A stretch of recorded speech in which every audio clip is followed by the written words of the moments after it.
Welcome to Travel with Danny and MJ. I'm Mary Jane. And I'm Danny. We're traveling the world with just carry-ons and a backpacky. So this is the Plantin-Moretus Museum, which is the only UNESCO World Heritage Museum in Antwerp, and it is all about this particular famous printer, Christof Plantin, who came to Antwerp and started a very, very successful printing business. And this is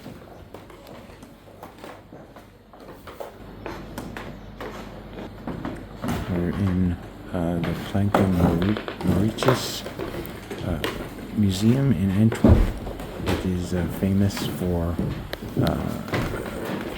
as a printing museum, and this is the home of the founder of that printing company, who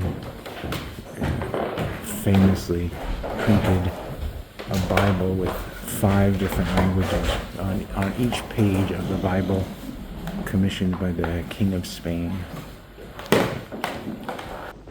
This is an amazing museum.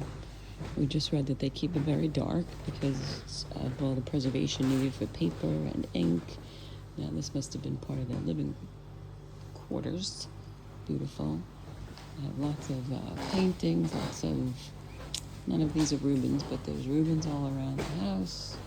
Look at this wood carving. That's beautiful. And that was their wallpaper then.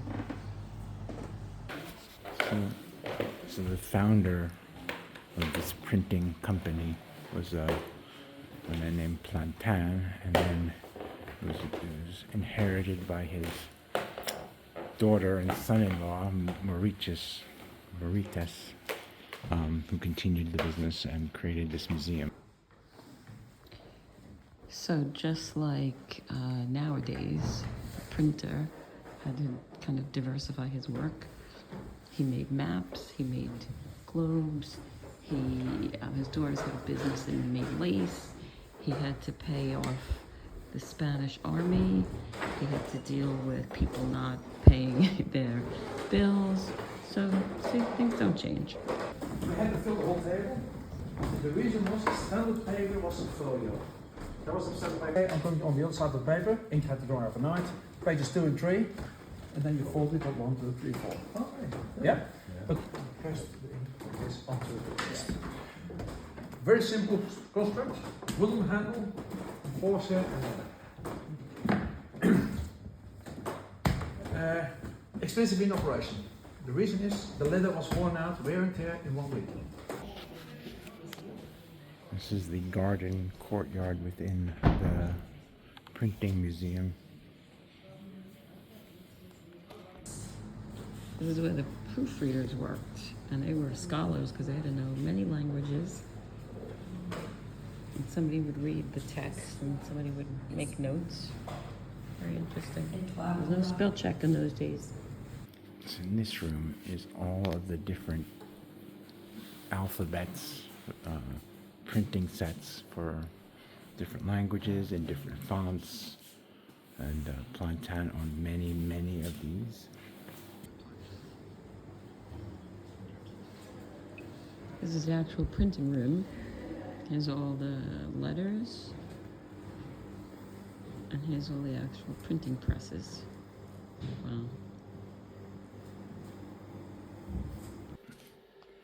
So this is now the second floor of the museum, and we are in the private library of the Moretus family. And this is a continuation, second room of the library, with not just books, but artworks, sculptures, busts of famous authors and philosophers and historical figures, as well as a quite big painting of Jesus on the cross. So this private library was used as a chapel by the family for a couple hundred years. That's why there's a painting there, and I guess they could do whatever they wanted to pay the right people. More and more historical things from typesetting. This room overlooks the gardens that we saw earlier outside. Just very authentic from the period. A workshop for creating all the tools for the printing.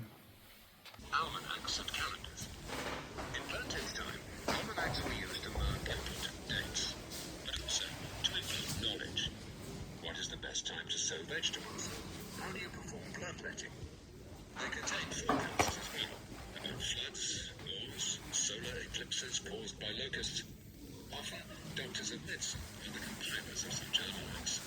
The well-known Frenchman Nostradamus is one of them. Absolutely everybody consults almanacs. In the 16th century, Antwerp is a major center for the production of almanacs. So we're in the kind of geography part where these books were printed. This book was printed in 1570 and was the first real sort of accurate atlas of the world. So what you see this page is Italy. And then earlier on, here's a map of the world from 1486, so almost 100 years earlier. That is almost entirely Europe and Asia, and not super accurate in the same way. But remarkable historical. Here are some other geographical. This one is from 1587.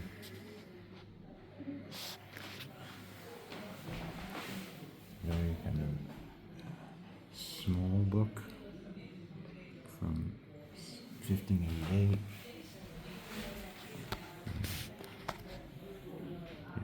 They're getting to know the world much better. This one is 1658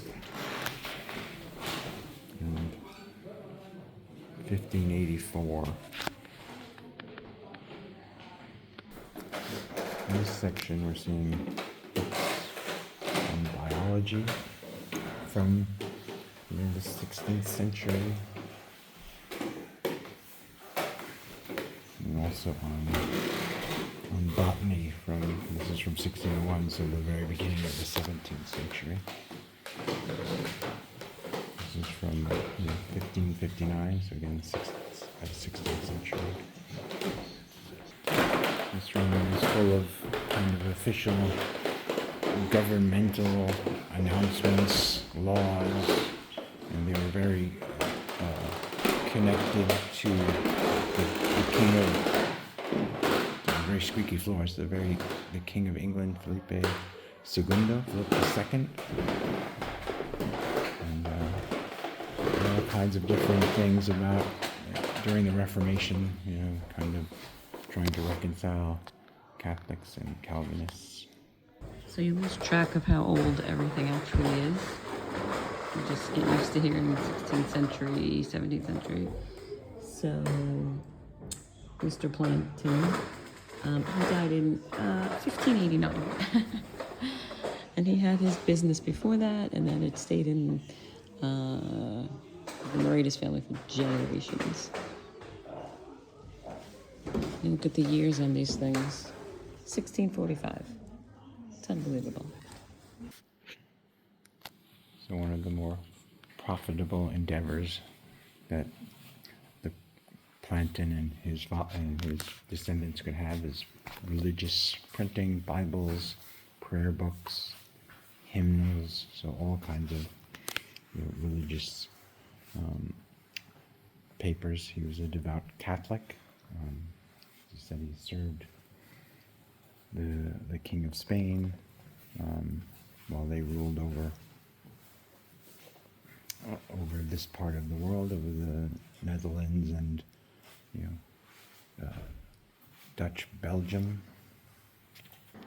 So this is probably the work that Plantin is most known for. It's called the Biblia Regia, and it was a Bible in 8 volumes that is printed in 5 languages. So each of the sections, each page has 5 different languages that the Bible is printed in, including ancient Aramaic and others. But he couldn't afford to do this himself. The King of Spain, Felipe II, sponsored it and sent his own theologians there to help ensure that it was faithful and accurate. And it took many, many years to complete.